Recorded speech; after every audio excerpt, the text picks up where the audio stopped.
Bonjour, je m'appelle James, je suis spécialiste en stratégie de résilience. La résilience étant aujourd'hui l'art de trouver sa vérité dans la réalité. Donc je vous remercie déjà pour toutes vos suggestions, hein. Il y avait plein de vérités.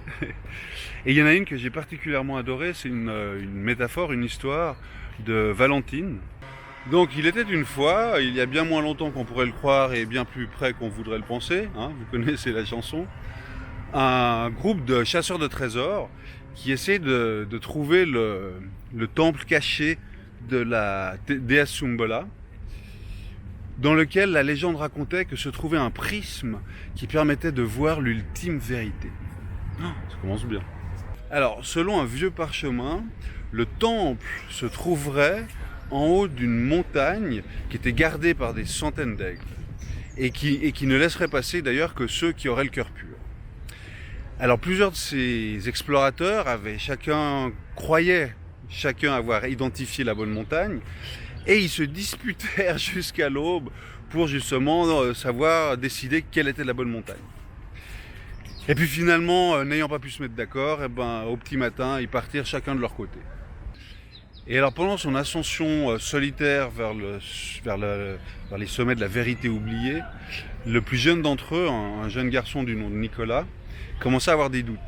Il se demandait, mais en fait, est-ce que je suis sur la bonne montagne? Est-ce que c'est pas les autres qui avaient raison? Puis bon, comme c'était trop tard pour faire demi-tour, il continua. Et puis après des jours d'escalade, il arriva enfin au sommet. Et là, mais le temple était tellement beau. C'est comme s'il reliait en fait la montagne au ciel. Et alors lorsqu'il entra dans le temple, quel ne fut pas son étonnement de voir tous ses camarades qui étaient là en pleine discussion. Alors ils avaient pris tous des chemins différents et ils ne comprenaient pas comment ils pouvaient se retrouver au sommet de la même montagne. Alors ils discutaient, puis finalement Nicolas il leur proposa d'arrêter de se chamailler puis plutôt de commencer à chercher le prisme, quoi. C'est vrai, ils étaient un peu là pour ça. Alors après de longues heures, personne n'avait rien trouvé et Nicolas, qui avait un peu l'innocence de sa jeunesse, décide de monter sur le toit. Allez savoir pourquoi. Et de là-haut, Jean la vue est superbe. Et il voit toute la montagne.